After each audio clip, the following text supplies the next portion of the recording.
Bom dia, conseguem-me ouvir? Vamos abrir as nossas Bíblias em João, capítulo 5. João, capítulo 5. Versículo 37 até ao versículo 40. João 5, 37 a 40, diz assim a palavra de Deus. O Pai que me enviou, esse mesmo, é que tem dado testemunho de mim. Jamais tendes ouvido a sua voz, nem visto a sua forma. Também não tendes a sua palavra permanente em vós, porque não credes naquele a quem ele enviou. Examinais as Escrituras, porque julgais ter nelas a vida eterna, e são elas mesmas que testificam de mim. Contudo, não quereis vir a mim para terdes vida. Vamos orar. Senhor Deus, Tu enviaste e glorificaste o Teu Filho e lhe conferiste autoridade sobre toda a carne, a fim de que Ele conceda a vida eterna a todos os que lhe deste. E a vida eterna é esta, que Te conheçam a Ti, o único Deus verdadeiro, e a Jesus Cristo, a quem enviaste. Jesus glorificou-Te na terra, consumando a obra que lhe confiaste para fazer. E agora é glorificado, ó Pai, contigo mesmo, com a glória que teve junto de Ti antes que houvesse mundo. Por isso este dia, Senhor, rogamos que nos santifiques na verdade, porquanto a Tua palavra é verdade, e leva-nos a ver que o testemunho de Jesus é o espírito da profecia. Assim oramos, em nome de Jesus. Amém. Irmãos, no domingo passado iniciámos o estudo do panorama do Antigo Testamento. Intitulámos esta primeira introdução, antes de chegarmos ao livro de Gênesis, de O Retrato do Senhor Jesus. Como foi cantado, até podíamos dizer o retrato de Yahweh, o Eu Sou o que Sou. E falámos na semana passada acerca da utilidade do Antigo Testamento ao descrever as maravilhas de Deus e a necessidade que a futura geração tem do Antigo Testamento.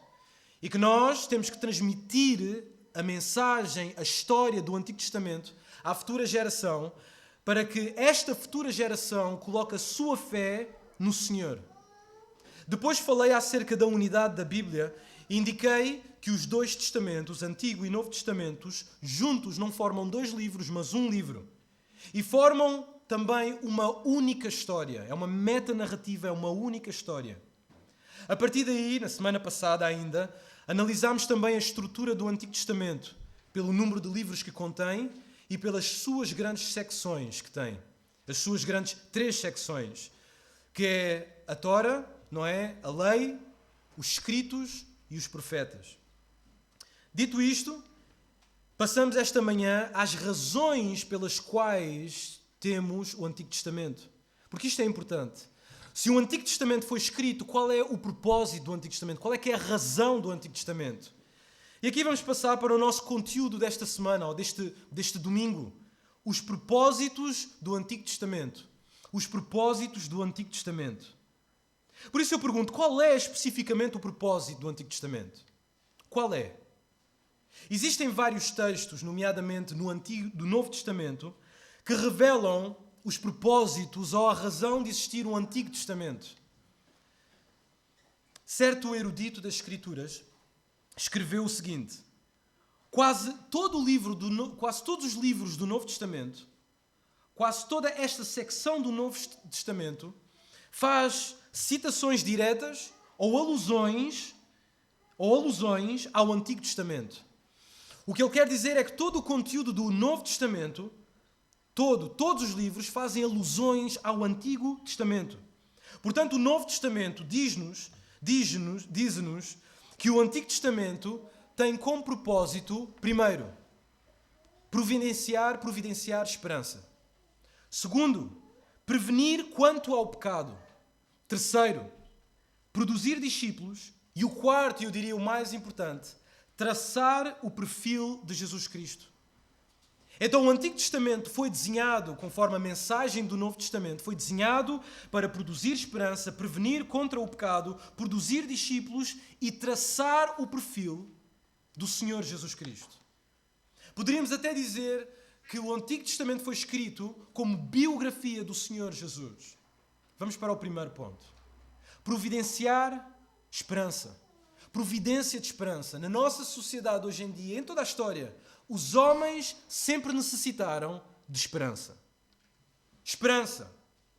Uma palavra que nós ouvimos e que nós, de certa forma, não damos o verdadeiro sentido a esta palavra, porque o verdadeiro sentido de esperança é dado por Deus. Esperança. Em Romanos capítulo 15, versículo 4, Paulo instrui que um dos propósitos do Antigo Testamento é dar esperança. Do capítulo 14 ao capítulo 15, o apóstolo Paulo em Romanos trata nestes capítulos da liberdade cristã. E como é que os crentes têm que ter cuidado com os crentes mais fracos? Porque sim, nas congregações existem pessoas crentes mais débeis na fé.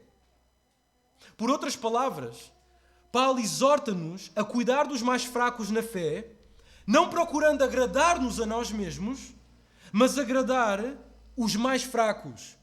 Com que propósito? Para a edificação da igreja. Isto está patente no versículo 1 e no versículo 2 de Romanos 15. O apóstolo Paulo diz que o maior exemplo desta abnegação, desta entrega e deste sacrifício é o Senhor Jesus Cristo. Ele é o maior exemplo. Não existe na história maior exemplo de entrega do que Jesus.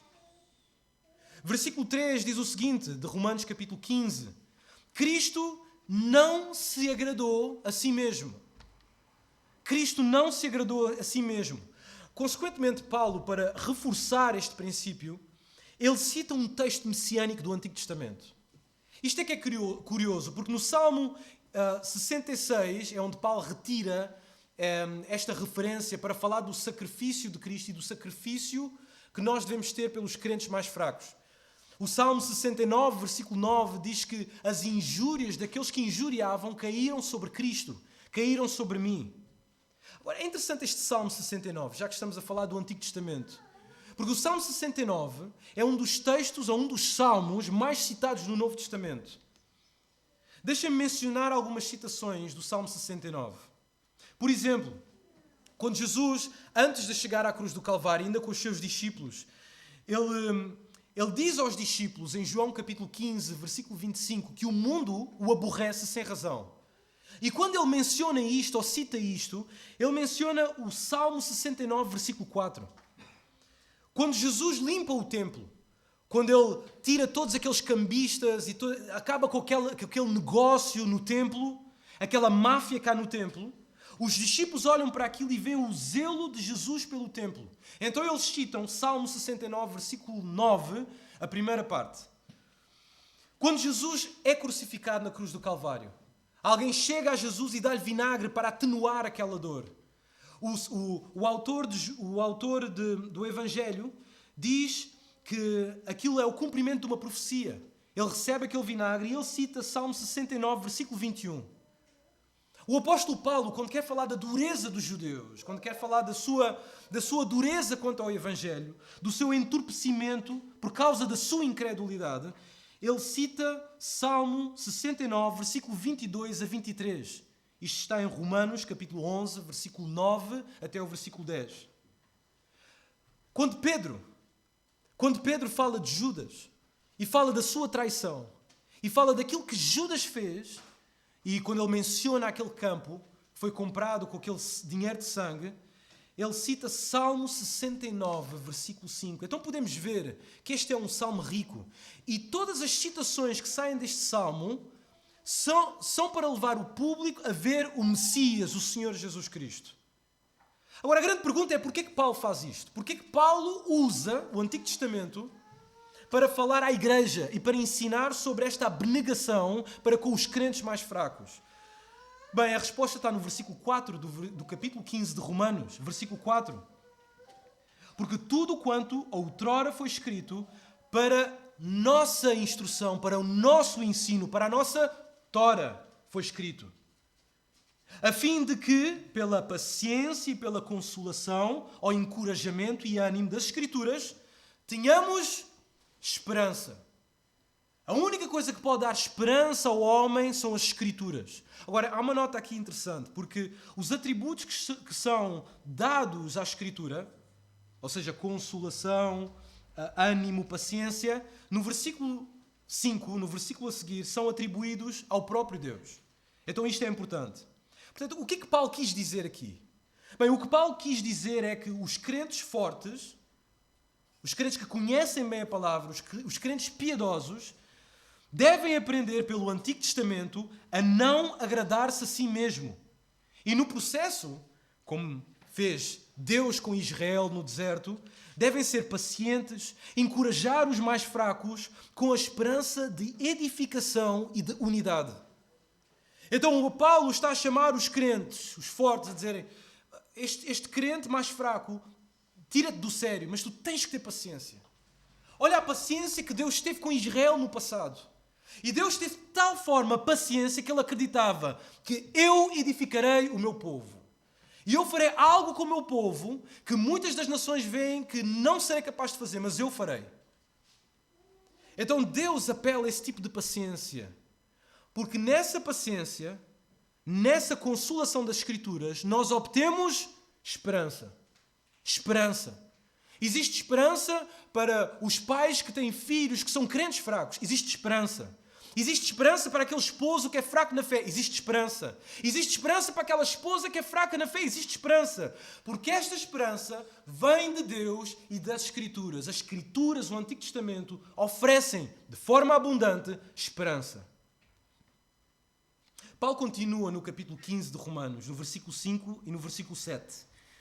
Ele diz: ora, o Deus da paciência, aqui está, e da consolação, vos conceda o mesmo sentir de uns para com os outros, segundo Cristo Jesus, para que, concordemente, e a uma vez, glorifiqueis ao Deus e Pai de nosso Senhor Jesus Cristo. Portanto, acolhei-vos uns aos outros, como também Cristo nos acolheu para a glória de Deus. Tu podes ter paciência e consolação e esperança para o cristão mais fraco, porque assim a Bíblia o diz. E porque certamente Deus também tem tido paciência, grande paciência connosco. Então as Escrituras, o Antigo Testamento providencia esperança. Ele foi desenhado para isto. Não só para isto, mas, em segundo lugar, o Antigo Testamento vem para prevenir do pecado. O Antigo Testamento tem este propósito de prevenção de pecado. Este é outro propósito também indicado pelo apóstolo Paulo, que a narrativa do Antigo Testamento serve para que não cobicemos, para que não desejemos, para que não ansiemos as coisas pecaminosas deste mundo. 1 aos Coríntios, capítulo 10, versículo 6 e o versículo 11 destacam isto claramente.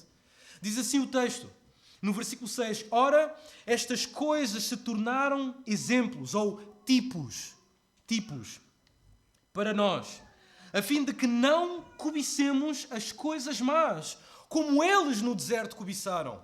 Versículo 11, estas coisas lhes sobrevieram como exemplos e foram escritas para advertência, como aviso, para a advertência nossa de nós outros sobre quem os fins dos séculos têm chegado. Nós vivemos no fim dos séculos. Nós estamos no último capítulo da história mundial. E este texto do Antigo Testamento, todas estas histórias, vêm como advertência para que nós, agora, não cobicemos as coisas más deste mundo. O contexto aqui é, mais uma vez, a liberdade cristã. Especificamente, é sobre a liberdade se o crente deve ou não comer carne sacrificada aos ídolos. Agora, Paulo dirige-se aos crentes fortes da congregação. Ele olha para os crentes fortes, batizados, participantes da ceia, que frequentavam estas festas pagãs e avisa-os que, mesmo participando dos benefícios de Cristo, também poderiam cair na idolatria. Porque estas pessoas diziam, não, nós temos Cristo, nós somos batizados, tomamos a ceia do Senhor, fazemos parte da membresia da igreja, então nós podemos ir para estas festas, nós sabemos que não existe demónios ali. Por isso, Paulo, qual é a preocupação, qual é o stress? Paulo diz, esqueceste da história de antigamente? Porque em 1 Coríntios capítulo 10, o autor diz, Paulo diz que Cristo estava lá também. Na rocha, na água, ele estava com o povo. Mas mesmo assim, o povo cobiçou, idolatrou e desejou pelas coisas malignas. Pelas coisas más. Então há um chamado de atenção aqui. Para que todos nós, que algum dia pensemos que somos mais fortes do que aquilo que somos, Olhemos para o Antigo Testamento e digamos, se isto aconteceu com Israel, que viu aqueles sinais, se eu continuar a brincar desta forma, pode acontecer comigo. Então o Antigo Testamento é um recordatório a todos nós, para que não cobicemos as coisas pecaminosas. Temos que ler isto aos nossos filhos. Quando eles estiverem no limiar da sua fé, na linha, cambando para um lado ou para o outro, temos que lembra-te daquilo que aconteceu no deserto. Lembra-te daquilo que o povo fez. Não vais por aí. Não sejas orgulhoso a ponto de pensar que não vais cair. Vê e olha para o exemplo de Israel no deserto. Então o Antigo Testamento foi desenhado para providenciar esperança, para prevenir contra o pecado e, terceiro, para a produção de discípulos. Produção de discípulos. O outro propósito que nós vamos ver agora está em Timóteo, 2 Timóteo, capítulo 3, versículo 14 até o versículo 16. E Paulo também explica que todo o texto veterotestamentário ou do Antigo Testamento existe para salvar e capacitar o cristão. Ou seja, o Antigo Testamento existe para salvar e capacitar o cristão. Diz assim a palavra de Deus: tu, porém, permanece naquilo que aprendeste. Paulo está a escrever a Timóteo. Permanece naquilo que aprendeste e de que foste instruído, sabendo de quem o aprendeste. E que desde a infância sabes as sagradas letras, Timóteo, que podem tornar-te sábio para a salvação pela fé em Cristo Jesus. Então o apóstolo Paulo não está a abrir o Novo Testamento. Não existe Novo Testamento. O apóstolo Paulo abre o Antigo Testamento e diz: Paulo, este texto pode tornar-te sábio pela fé em Cristo Jesus, para a salvação pela fé em Cristo Jesus. E ele continua a falar deste Antigo Testamento. Ele diz que toda a Escritura é inspirada por Deus, sai da boca de Deus. É mais do que inspirada. A tradução deveria ser inspirada, exalada da boca de Deus. Toda a Escritura é inspirada por Deus e útil para o ensino, para a repreensão, para a correção, para a educação na justiça. Com que propósito, Paulo? Pergunta Timóteo. Bem, versículo 17, a fim de que o homem de Deus seja perfeito e perfeitamente habilitado para toda a boa obra. A criação de pessoas para a obra de Deus é feita com a palavra. Não há programas, não há eventos, não há nada que pode criar discípulos além da palavra de Deus. É a palavra de Deus que forma o caráter. É a palavra de Deus que forma pessoas capacitadas para fazer as boas obras que Deus entregou. Porquê que há pessoas que não entram nas boas obras de Deus? Porque não têm nada com a palavra de Deus. Não querem nada, não querem ler, não querem ouvir, não querem. Então, cada texto, cada narrativa, cada exortação, está tudo desenhado para formar e habilitar discípulos. Discípulos, servos do Senhor, constroem-se com a palavra de Deus. Nada mais. Nada mais. Sabiam, os puritanos viram isto claramente. Os puritanos, quando algum membro da congregação faltava ao culto, isto era de extrema preocupação para os líderes da igreja. Eles acreditavam que cada domingo era o momento que Deus falava sobre o púlpito. E que se o irmão não fosse aquele momento àquela igreja, ele perdia o oráculo de Deus, a mensagem de Deus, a profecia de Deus, a revelação de Deus para aquele momento, que era necessária e fundamental para a vida daquele irmão e para a vida da congregação. Porque os puritanos, e nós acreditamos, que aquilo que vai estabelecer a vida do discípulo é a palavra de Deus, nada mais. Sem aditivos, a palavra de Deus. Portanto, o Antigo Testamento é fundamental. Não se esqueçam disto. O Antigo Testamento é fundamental para a vida do cristão. Fundamental. Então vimos que o Antigo Testamento serve para providenciar esperança. Ele serve para prevenir do pecado. Ele serve para produzir discípulos. E por último, e eu creio que é o mais importante, o Antigo Testamento foi desenhado. Toda a arquitetura do Antigo Testamento leva-nos a ver o perfil de Jesus. O perfil de Jesus. Agora, isto é sumamente importante. Quando olho para o retrato do Antigo Testamento, a quem pretendo eu encontrar? Eu quero Davi, eu quero Moisés, eu quero Abraão. Quem é que eu quero encontrar lá? Quero me encontrar a mim? Jesus afirmou categoricamente, na passagem que nós lemos logo de início, João 5,39, disse Jesus de boca cheia: as Escrituras testificam de mim. Ele olha para os discípulos e diz: todos aqueles escritos do Antigo Testamento, todos aqueles 39 livros, são a minha biografia. É o meu retrato. Elas testificam de mim. E esta era a perspectiva de Jesus quanto ao Antigo Testamento. Jesus não via o Antigo Testamento de outra forma, sem ser para ver o seu retrato lá. As Escrituras testificam de mim. Agora, esta é a razão pelo qual Jesus é tão apaixonado pelo Antigo Testamento. Aliás, ele é tão apaixonado pelo Antigo Testamento, ele leva o Antigo Testamento de forma tão séria, que ele repreende os discípulos de Emaús acerca da sua depressão injustificada, por estarem... Eles estavam tristes porque o seu Messias foi crucificado, ele morreu. Então Jesus, neste caso, ele não é um bom psicólogo do século XXI, nem um bom terapeuta. Porque ele olha para esta depressão dos discípulos e ele, em vez de passar a mãozinha pela cabeça deles e pelas costas deles, ele diz em Lucas capítulo 24, versículo 25 até ao versículo 26, ele começa a terapia desta forma: ó néscios. Ó néscios. Jesus está a chamar estes homens faltos de compreensão. Não só néscios, mas ele ainda acrescenta mais uma: e tardos, lentos de coração, para crer tudo o que os profetas disseram. Versículo 26. Porventura não convinha que o Cristo padecesse e entrasse na sua glória? Então Jesus olha para estes homens e, sério, diz: vocês não leram as Escrituras?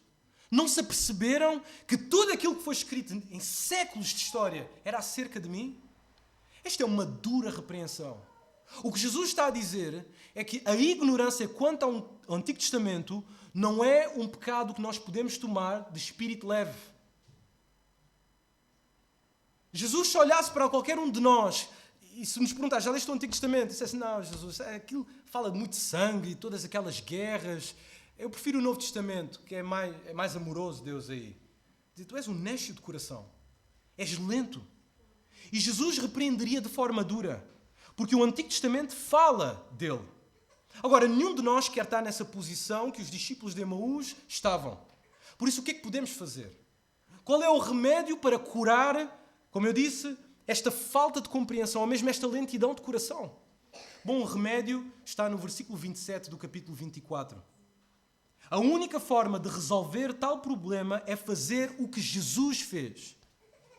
Jesus disse, ou o texto nos diz no versículo 27, e começando por Moisés, discorrendo por todos os profetas, expunha-lhes, fazia uma exegese, expunha-lhes o que a seu respeito constava em todas as Escrituras. Então Jesus abre a Tora, abre a lei, abre os profetas, abre os escritos e diz: é isto que diz acerca de mim, é isto que diz acerca de mim, é isto que diz acerca de mim, é isto que diz acerca de mim. Ele abre os olhos dos discípulos. Diz: se há dureza no coração, vamos voltar e vejam agora o Antigo Testamento pelos olhos de quem viu o Senhor Jesus Cristo. Estão a ver porque é que nós não podemos entrar logo em Gênesis? Entrar em Gênesis logo poderia ser útil. Contudo, o apóstolo Paulo avisa que o endurecimento de Israel, o endurecimento dos judeus na sua época, via-se desta forma. Eles liam o Antigo Testamento, liam a lei, mas eles não conseguiam ler, eles não viam. E o apóstolo Paulo explica porquê. Porque o véu está à sua frente. E o véu só pode ser retirado com Cristo. Se não virmos que o Antigo Testamento é a biografia do Senhor Jesus Cristo, Gênesis é apenas mais uma literatura, mais uma Odisseia, mais um épico. Não. Mas nós não vemos o Antigo Testamento dessa forma. O Antigo Testamento traz-nos a vida de Jesus. O Antigo Testamento serve para conhecermos a vida, o ministério, a morte, a ressurreição e a segunda vinda do Senhor Jesus Cristo. É para isso que temos um Antigo Testamento. Por isso a pergunta que nós temos que fazer aqui é: ok, pastor, já estou convencido, o Antigo Testamento mostraste-me pela palavra que trata acerca de Jesus. Então como é que eu posso ver Jesus lá? Excelente pergunta. Não é? Como é que nós podemos ver Jesus pelo Antigo Testamento? nós podemos ver Jesus pelo Antigo Testamento pelos tipos de Cristo no Antigo Testamento. Já vou explicar o que é os tipos de Cristo no Antigo Testamento. Agora, ver os tipos, este método de tipologia, foi comum para a Igreja. E era comum para a Igreja identificar alguns tipos de Cristo pela história da Antiga Aliança. E esta metodologia foi usada pelos apóstolos e até mesmo pelo Senhor Jesus Cristo. O que eles faziam é que eles viam as grandes instituições, eles viam os grandes eventos, por exemplo, o Êxodo, eles viam os grandes personagens como elementos que prefiguravam o Senhor Jesus Cristo. Porém, a pergunta permanece. Então, o que é que são tipos? O que é que são tipos? Bem, certo teólogo escreveu o seguinte acerca de tipo, explicando o que é. Um tipo, na linguagem teológica, é um exemplo especial. É um exemplo especial. É um símbolo ou figura que Deus providenciou em direção ao futuro. Ele dá esta figura, no Antigo Testamento, no passado, para indicar algo acerca do futuro. Um sacrifício de animais, por exemplo, eram tipos de Cristo. O templo era a presença de Deus e Cristo é o cumprimento total desse tipo. Vemos isso em Mateus, capítulo 1, versículo 23, e mesmo João, capítulo 2, versículo 21. Até mesmo os sacerdotes, quem lê o Antigo Testamento vê que há muito sacerdócio ali no Antigo Testamento. E estes sacerdotes eram tipos de Cristo, que por sua vez é o sumo sacerdote, ou o grande sacerdote. E Hebreus fala-nos muito acerca do sacerdócio do Senhor Jesus Cristo. Hebreus capítulo 7, Hebreus capítulo 8. Ora, com isto em mente, vamos ver agora alguns exemplos, está bem? Vamos ver alguns exemplos e, consequentemente, entenderemos que Jesus, e ouçam com atenção, Jesus é a restauração e a culminação de todos estes tipos. Todos eles, cada um deles. Além do mais, Jesus Cristo é não só a culminação de todos estes tipos, mas ele é a culminação de tudo aquilo que a alma do homem clama, apela, necessita. É interessante porque o apóstolo Paulo descreve o coração do homem em Efésios capítulo 2, versículo 11 até o versículo 12. Como poderíamos descrever o coração e a essência do homem hoje? De toda a humanidade depois da queda. O apóstolo Paulo diz em Efésios, capítulo 2, versículo 11 até o versículo 12. Não está na tela, está bem? Diz o seguinte: portanto, lembrai-vos de que vós, noutro tempo, erais gentios na carne, e chamados incircuncisão pelos que na carne se chamam circuncisão feita pela mão de homens, que naquele tempo estáveis sem Cristo, separados da comunidade de Israel, e estranhos aos concertos da promessa, não tendo esperança e sem Deus no mundo. O que o apóstolo Paulo está a dizer é que a humanidade é descrita desta forma. Por causa do pecado, o homem hoje não tem templo, não tem sacerdote, não tem Deus, não tem herança, não tem redenção, não tem paz, não tem humanidade, não tem nada sem Cristo. E o que Cristo faz é que Cristo restaura todas estas coisas que o coração do homem clama. Este vazio. Por isso é que existe idolatria, porque o homem produz templos, produz sacerdotes, produz sistemas de adoração, produz redenção, produz uma nova humanidade, porque ele está vazio, está morto. Sem Cristo, morto. Sem paz, nada. Sem Deus.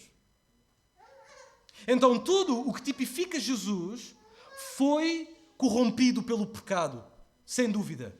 Mas Jesus restaura tudo aquilo que foi tipificado acerca dele. Vamos ver o primeiro tipo. O primeiro tipo que nós vemos nas Escrituras está logo no livro de Gênesis. O apóstolo Paulo fala isto em Romanos capítulo 5, versículo 14. Mas o primeiro tipo que nós vemos nas Escrituras é que Jesus é o novo Adão. Jesus é o novo Adão. O apóstolo Paulo, ao escrever acerca da justificação, em Romanos capítulo 5, entra no tema do reino da morte, em Adão, versus o reino da vida, em Cristo. E que no mundo só existe dois reinos. O reino da morte e o reino da vida. O apóstolo Paulo diz o seguinte, em Romanos 5,14. Entretanto, reinou a morte desde Adão até Moisés, Mesmo sobre aqueles que não pecaram à semelhança da transgressão de Adão. E agora vejam, o qual prefigurava, ou era um tipo daquele que havia de vir. Portanto, Adão, antes da queda, é um tipo de Jesus e nele, agora em Jesus, obtemos aquilo que a humanidade perdeu. Em Jesus temos a restauração da humanidade. As pessoas muitas vezes dizem que aquela pessoa é tão humana. Quando veem alguém com grandes atos, grandes obras, uma pessoa virtuosa, diz aquilo é que é ser humano. É muito humana aquela pessoa. Deixem-me vos dizer, não existe o maior exemplo de humanidade sem ser em Jesus. Jesus é o maior exemplo de humanidade na história. Em Ele vemos o que é ser humano. Porque em Jesus há a restauração da humanidade. Em Jesus nós transitamos da morte para a vida. Nenhum dos grandes nomes da história, Madre Teresa de Calcutá, seja quem for, nenhum nome da história conseguiu dar vida aos homens como Jesus deu. Quem se sacrificou na história como Jesus? A Bíblia diz que Deus entregou o seu Filho, sendo nós ainda pecadores. Nós ainda como somos. Então Jesus traz a restauração da humanidade. Nós transitamos em Jesus da morte para a vida. Não só isso, mas além de Adão, também temos Abel. E Abel é maior, e Jesus é maior que Abel. Este é o segundo tipo. Jesus é maior que Abel. Na narrativa de Abel, vemos a perseguição, e este é, se calhar, o grande tema desta narrativa de Abel, é a perseguição dos ímpios aos justos. Esta cena é certamente uma tipologia de Jesus, não há dúvida, eu não tenho dúvidas. E o autor de Hebreus escreve o seguinte acerca de Abel e de Jesus. E a Jesus, o mediador da nova aliança, e ao sangue da expressão que fala coisas superiores ao que fala o próprio Abel. Então, aqui neste texto, o autor está a fazer uma diferença entre o Monte Sinai e a Nova Jerusalém, o Monte de Deus. E diz que enquanto um traz sangue de bodes e traz temor, traz medo, como o povo sentiu medo quando estava lá no Monte Sinai, o novo monte traz o sangue de Jesus, que fala coisas superiores ao sangue de Abel. Isto faz-nos pensar que talvez o sangue de Abel também falasse. Não é? Será que o sangue de Abel fala ou falou?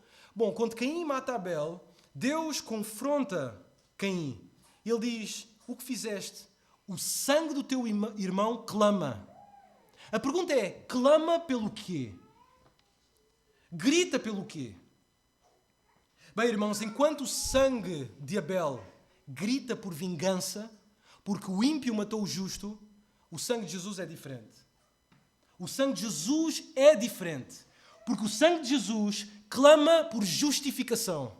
Enquanto o sangue de Caim clama por vingança, ira, guerra, conflito, o sangue de Jesus clama por justificação. E por sua vez clama por paz. Um homem não pode ter paz sem o sangue do Senhor Jesus Cristo. É impossível. Não existe paz. Não existe paz fora de Jesus. Os homens pensam que conseguem chegar lá, mas não conseguem. E Jesus está aqui a oferecer paz aos homens. Jesus, naquela cruz do Calvário, ele foi mutilado sim, mas foi mutilado não para condenar o mundo, mas para salvar o mundo. Ele fez isto por amor, para trazer paz. E nós não temos paz porque não temos Jesus. Podemos tentar satisfazer com todas estas coisas que o mundo nos oferece, criando deuses, criando templos, criando toda esta vida superficial para dar-nos paz, mas não traz paz, porque a única coisa que pode trazer paz ao homem é a justificação oferecida por Jesus. Portanto, Jesus restaura a paz. E em Jesus vemos a transição da vingança para a absolvição. A transição da vingança para o perdão. Não queres este perdão? Que mais tu poderias querer para a tua vida? Se Jesus oferece isso, que mais tu podes querer? Não só isso, mas também no Antigo Testamento vemos que Isaac é um tipo de Jesus. Jesus é o novo Isaac. Jesus é o novo Isaac. Gálatas capítulo 3, versículo 16, vemos isto. Agora, Isaac é um tipo de Jesus em vários aspectos. Mas, particularmente neste texto de Gálatas, Paulo ensina que, Gálatas 3,16, que as promessas foram feitas a Abraão e ao seu descendente. Não diz e aos descendentes, como se falando de muitos, porém, como de um só. E ao teu descendente, que é Cristo. Ora, provavelmente Paulo escreveu isto e disse isto porque talvez existissem judaizantes lá na igreja. Eles estavam a dizer que, sabe, o descendente legítimo de Abraão não é Jesus nenhum, é Isaac. Vocês não leram a história de Gênesis? Ele é que é o filho legítimo de Abraão. E eles estavam a fazer isto porque eles queriam convencer os gentios a voltar às velhas tradições, às antigas práticas do judaísmo. Mas Paulo diz que não. O herdeiro legítimo da promessa é o Senhor Jesus. E ele mostra assim que a promessa do Espírito Santo não era só para uma etnia específica, era para todo o mundo. Para todos aqueles que colocam a sua fé no Senhor Jesus. Então, em Jesus Cristo, vemos a restauração da herança. A herança foi prometida a Abraão, a Isaac, aos seus filhos, mas efetivamente foi prometida ao seu único filho legítimo, o Senhor Jesus. Que ele daria a herança do Espírito, toda a terra, era dele. Então em Jesus vemos a restauração da herança. E por isso nós, que estamos em Cristo, passamos de desamparados para herdeiros. De desamparados para herdeiros. O próximo tipo que vemos também no Antigo Testamento é que Jesus é o novo Moisés. Jesus é o novo Moisés. Depois da cura do coxo, da passagem que nós lemos na nossa leitura, Pedro prega e cita Deuteronômio capítulo 18, versículo 15. Ele prega aquelas pessoas e prega arrependimento. Ele diz no versículo 19, arrependei-vos, pois, e convertei-vos para serem cancelados os vossos pecados, para que venham tempos de refrigério. E ele diz o seguinte no versículo 22, disse na verdade Moisés, o Senhor Deus vos suscitará dentre vossos irmãos um profeta semelhante a mim. E se ele é semelhante a mim, a ele ouvireis em tudo quanto vos disser. Então, Moisés profetiza que virá um profeta, um novo Moisés, um novo pastor. Agora, naquele tempo, havia uma tremenda anemia de palavra de Deus. Não havia profecia, secura total de palavra de Deus. E há esta profecia, este oráculo, esta esperança que virá um guia. Alguém que pregará a palavra, alguém que vai subir ao púlpito outra vez em Israel e vai dar esperança, um novo pastor, um novo Moisés. Então, irmãos, em Jesus é efetuada esta profecia. Em Jesus é efetuada a restauração da profecia. Por isso, nós transitamos de ovelhas sem pastor a ovelhas com pastor. Porque Jesus é o novo Moisés. Jesus é o novo pastor. Não só isso, mas Jesus é o novo sumo sacerdote também. Aguentem comigo mais um pouco. Jesus é o novo sumo sacerdote. E não da ordem dos levitas, da ordem de Melquisedeque. Agora, o autor de Hebreus, ele adverte à congregação, e falámos isto várias vezes. Ele diz que Cristo é superior. Este é o tema da carta aos Hebreus, ou da pregação aos Hebreus. E ele adverte a sua congregação a dizer, irmãos, Cristo é superior. Havia uma tentação na igreja de voltar às antigas práticas do judaísmo, por causa da perseguição. Vamos voltar ao templo, vamos voltar aos sacrifícios, vamos voltar às festas, vamos voltar aos rituais. E neste caso, eles estavam tentados a voltar ao sumo sacerdote daquele templo. Eles estavam tentados a voltar. Mas o autor deste livro diz-nos que é escusado. Vocês não precisam voltar, não há necessidade, porque Jesus Cristo é o nosso novo sumo sacerdote. Aliás, em Hebreus capítulo 3, versículo 1, diz o seguinte, por isso, santos irmãos, que participais da vocação celestial, considerai atentamente o apóstolo e sumo sacerdote da nossa confissão. Quem ele? Eram? Não. É o Senhor Jesus Cristo. Jesus Cristo é o sumo sacerdote da nossa confissão. Ele continua, Hebreus capítulo 7, versículo 15. E isto é ainda muito mais evidente quanto à semelhança de Melquisedeque se levantou outro sacerdote. Portanto, só existe um sumo sacerdote que pode levar o homem a Deus. Só um. E esse é o Senhor Jesus Cristo. No Senhor Jesus Cristo nós vemos a restauração do acesso a Deus. Por ter um sacerdote, era ter alguém que levasse o povo a Deus. Hoje em dia existem sacerdotes por todo lado. Existem pessoas, lobos a dizer, olhem para mim que eu posso levar a ter um relacionamento com Deus. Existem vemos na nossa sociedade a criar estes sacerdotes para que as pessoas confiem que este é o método de chegar a Deus, este é o método de ter paz. Mas não. Em Jesus Cristo nós temos a restauração de acesso a Deus. Por isso, passamos ou transitamos de alienados a reconciliados. Já não estamos longe. Agora fomos reconciliados por Deus, temos acesso a Deus por intermédio de Jesus. Não só isso, mas outro tipo que vemos do Antigo Testamento. E agora reparem, isto é os discípulos de Emaús. Ali com Jesus, e Jesus, página após página, rolo após rolo, a mostrar. Estás a ver, esta passagem fala de mim, este personagem sou eu. Este evento sou eu. E ele agora vai a Davi e diz, sabem meus amigos, eu sou o novo Davi. Agora nós não temos tempo para ver a passagem, mas está em Salmo 16, Atos capítulo 2, quando ele fala da ressurreição e fala que essa ressurreição aplica-se a Senhor Jesus Cristo, não a Davi. Ele está a dizer que Jesus é o novo Davi. O rei Davi é provavelmente o autor da Bíblia com mais citações, com mais rasgos messiânicos. Provavelmente. E nós podemos ver isso em vários salmos, nomeadamente o Salmo 22. Mas Davi, como também seu filho, Salomão também tem vários... Ele é também um tipo de Cristo. Mas, contudo, onde estes reis falharam no seu reinado, Jesus Cristo não falha. Jesus Cristo é o Rei perfeito. E Ele promete um reino perfeito.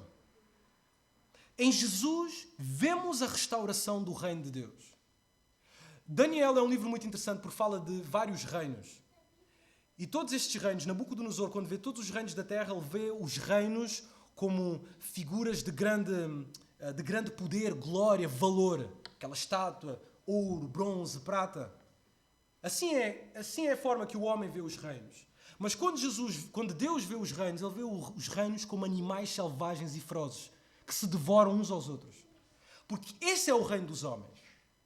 Os homens pensam que os seus impérios conseguem estabelecer paz na terra.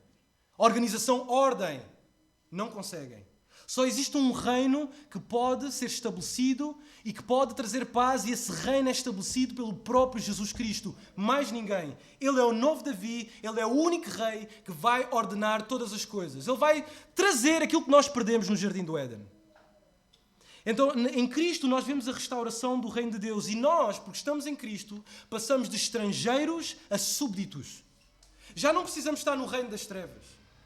E se tu estás no reino das trevas, escravo do diabo, preso, algemado em Satanás sobre o teu pecado, não precisas estar mais assim. Há esperança. Houve um que trouxe o império da luz, o reino da luz. O reino da graça, ele oferece salvação. E ele trouxe isso, não com espada, ele trouxe isso com o seu próprio sangue, Jesus Cristo. Então tu não precisas estar no reino das trevas. Não precisas estar perdido. Jesus Cristo oferece essa salvação. Não só isso, mas Jesus também é o novo templo. E Jesus continua a abrir os rolos aos discípulos de Emaús e mostra: eu sou o novo templo. Depois de expurgar o templo, naquela cena escandalosa que Jesus faz ali no templo de Jerusalém, e que surra toda a gente e manda todos aqueles mafiosos embora, os judeus olham para eles e questionam em que autoridade ele faz isto. E Jesus responde em João capítulo 2, versículo 19: destruí este santuário e em 3 dias o reconstruirei. Agora João, no Novo Testamento, que vê isto, ele comenta isto que Jesus está a dizer. E ele explica o que é que Jesus está a dizer aqui. Jesus cita uma passagem do Antigo Testamento. Ele comenta, ele diz: ele, porém, se referiu ao santuário do seu corpo. Então Jesus está a dizer: eu sou o novo templo. Eu sou o novo templo. Este templo aqui não serve. Eu sou o novo templo. E em Jesus, por Ele ser o novo templo, nós vemos a restauração da adoração. E por isso nós transitamos agora de idólatras para sacerdotes. Todo o homem, toda a mulher que usa alguma coisa para chegar a Deus, pensa que está a chegar a Deus, é um idólatra. Não tem outra. Sem Cristo, todo o sistema de adoração é idolatria. É idolatria. Não sou eu que o digo, é a Bíblia que o diz. Porque Jesus Cristo é o novo templo. Jesus Cristo é a nova figura de adoração. Jesus Cristo é o sítio onde nós devemos ir para ter os nossos pecados perdoados. Jesus Cristo é o sítio onde nós vamos para adorar a Deus. Jesus Cristo é o sítio onde nós vamos para ouvir Deus. Sem Cristo, somos todos uma cambada de mortes ambulantes. Não existe paz, não existe nada. Precisamos de Jesus Cristo. Porque sem Cristo somos todos idólatras. Então, em Jesus Cristo é restaurada a adoração. Por último, o último tipo. Não sei se Jesus parou aqui com os discípulos de Emaús, mas vemos que Jesus é o novo sacrifício. Jesus é o novo sacrifício. Hebreus capítulo 9, versículo 11 a versículo 12 diz o seguinte: quando porém veio Cristo,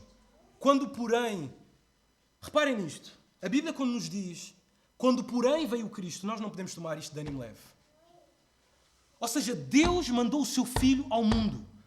A Bíblia diz, quando porém veio Cristo como sumo sacerdote dos bens já realizados, mediante o maior e mais perfeito tabernáculo. Não feito por mãos, quer dizer, não desta criação, não por meio de sangue de bodes e de bezerros, mas pelo próprio sangue, pelo seu próprio sangue, entrou no Santo dos Santos, uma vez por todas, tendo obtido eterna redenção. Toda a raça humana, ao longo de todas estas décadas de história, está a tentar entrar no reino de Deus. Tenta ter um relacionamento com Deus por qualquer outro sacrifício sem ser o de Jesus. Não é pelas nossas boas obras, pelo nosso próprio sacrifício, pelas nossas coisas que nós fazemos que chegamos a Deus. Só existe um sacrifício. Aquele que foi mutilado no nosso lugar. O Cordeiro que tira o pecado do mundo. Foi cravado naquela cruz do Calvário, o supremo sacrifício. Jesus Cristo veio a este mundo para morrer no meu lugar. Ele veio com este propósito. Como é que nós podemos desprezar uma coisa destas? A Bíblia veio até nós num rio de sangue para nos dizer esta mensagem. Enquanto nós estamos na nossa busca de obter salvação por outros caminhos, a Bíblia é clara. Existe um que oferece uma salvação e oferece uma salvação eterna. Para sempre. Porque Ele destruiu as obras do diabo. Ele destruiu o pecado naquela cruz do Calvário. E Ele diz, venham a mim, arrependam-se dos vossos pecados, creiam em mim e eu darei vida eterna. Então em Cristo Jesus nós vemos a restauração da redenção. Se vemos a restauração da redenção, nós agora passamos de inimigos a filhos. Muitas pessoas dizem, eu também sou filho de Deus. Sem Cristo não és filho de Deus. Não há filiação com o Pai eterno. Não há. A única forma de se chamar Deus Pai é por Jesus Cristo. Temos que estar nele. Ele só. Portanto, irmãos, por intermédio de todos estes tipos,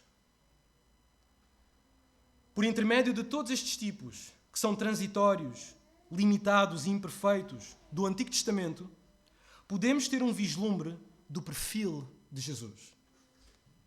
Aqueles homens naquela estrada de Emaús, eles estavam com os olhos abertos a dizer, como é que nós não vimos isto? Como é que nós não vimos isto? E se tu vês hoje, não vires as costas. Eu peço-te, não vires as costas. Na passagem que nós lemos no início, Jesus Cristo disse que examinais as Escrituras porque julgais ter nelas a vida eterna. E são elas mesmas que testificam de mim. Jesus olha para a cara destas pessoas e diz, contudo, não quereis vir a mim.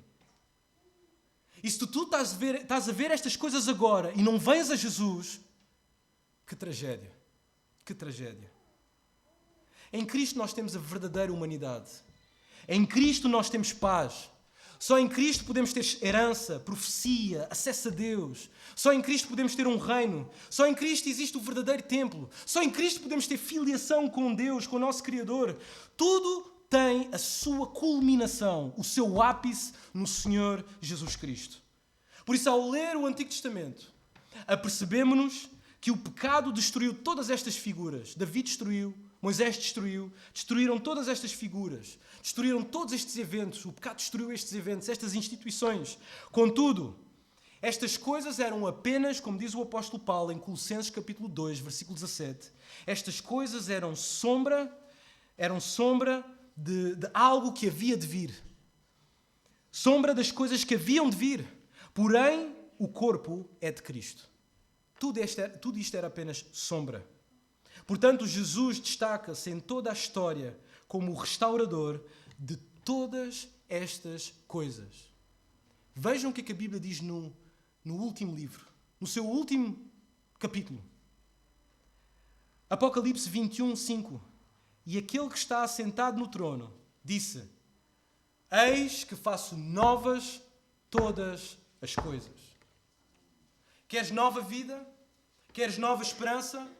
Queres uma transformação radical no teu coração, ser novo? Cristo pode-te oferecer isto. Jesus diz claramente que todos nós que cometemos pecados somos escravos do pecado. A Bíblia diz que todos nós quebramos os mandamentos de Deus. Somos fornicadores, somos adúlteros, somos idólatras, somos ladrões. E por isso, perante a lei de Deus, perante o tribunal de Deus, não há nada que nos faça passar. A não ser um. A Bíblia diz que Deus enviou um advogado para as almas dos homens. Jesus Cristo veio a este mundo, viveu uma vida perfeita, sem pecado, nasceu de uma virgem. Ele falou, comunicou a palavra de Deus, comunicou o Evangelho. E por causa do nosso pecado, ele foi maltratado, foi esquartejado e foi pendurado na cruz do Calvário. Por tua culpa e por minha culpa. Porque nós é que devíamos estar lá. Enquanto ele derramava o seu sangue, ele entrega o seu espírito e diz ao seu Pai: está consumado. Está pago, Deus. Todos os tipos que estavam no Antigo Testamento foram cumpridos agora em mim, aqui, na cruz do Calvário. E Jesus, a Bíblia diz que a mensagem do Evangelho, Jesus ressuscita dos mortos.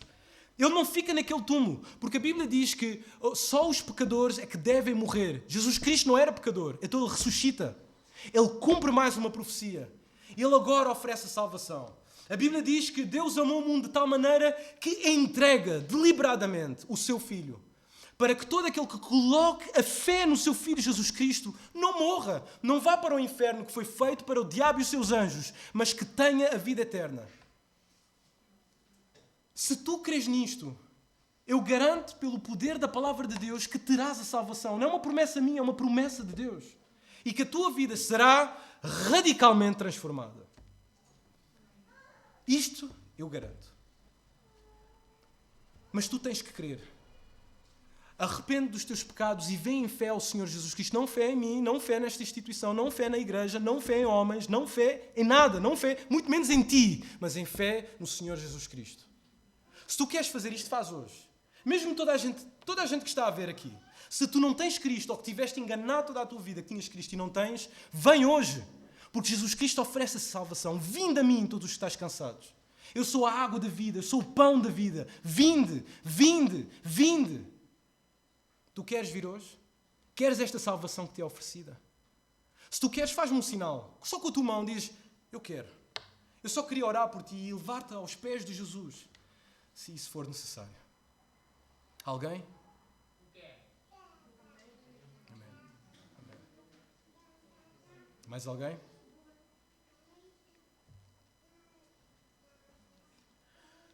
Senhor Deus, a tua palavra é verdade.